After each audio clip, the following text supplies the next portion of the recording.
Feeling the dread of tax season creeping in? What if I told you there's a way to tackle one of the most tedious parts, your tax profile setup, with just a few clicks? If you're using Wave Payroll, getting your tax information squared away is a breeze, and it's a crucial step to ensure your business stays compliant and your employees get paid correctly. We're diving into the nitty-gritty of completing your tax profile setup right inside Wave Payroll. This isn't just about a checklist, it's about setting yourself up for smooth sailing when it comes to payroll, tax filings, and avoiding those dreaded penalties.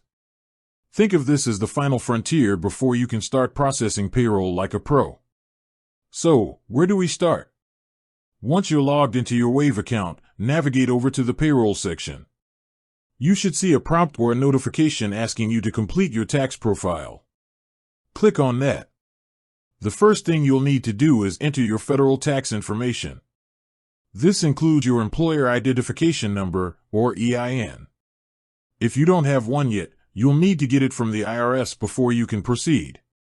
You'll also need to specify your business entity type, whether you're a sole proprietor, a partnership, or a corporation.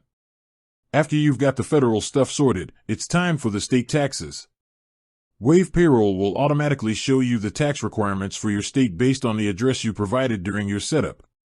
This is where it gets a little more specific. You'll need to input your state unemployment tax rate, which you typically receive from your state's tax agency. You'll also need to enter your state withholding tax account number. Make sure all this information is accurate and up to date to avoid any issues down the line. Finally, review everything one last time. Wave does a great job of providing a summary of all the information you've entered.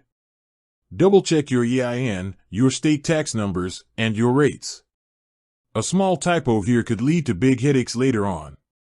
Once you're confident everything is correct, hit that Save button. You'll see a confirmation that your tax profile is complete, and just like that, you're one giant leap closer to mastering your payroll. With that said, thanks for watching, and until next time.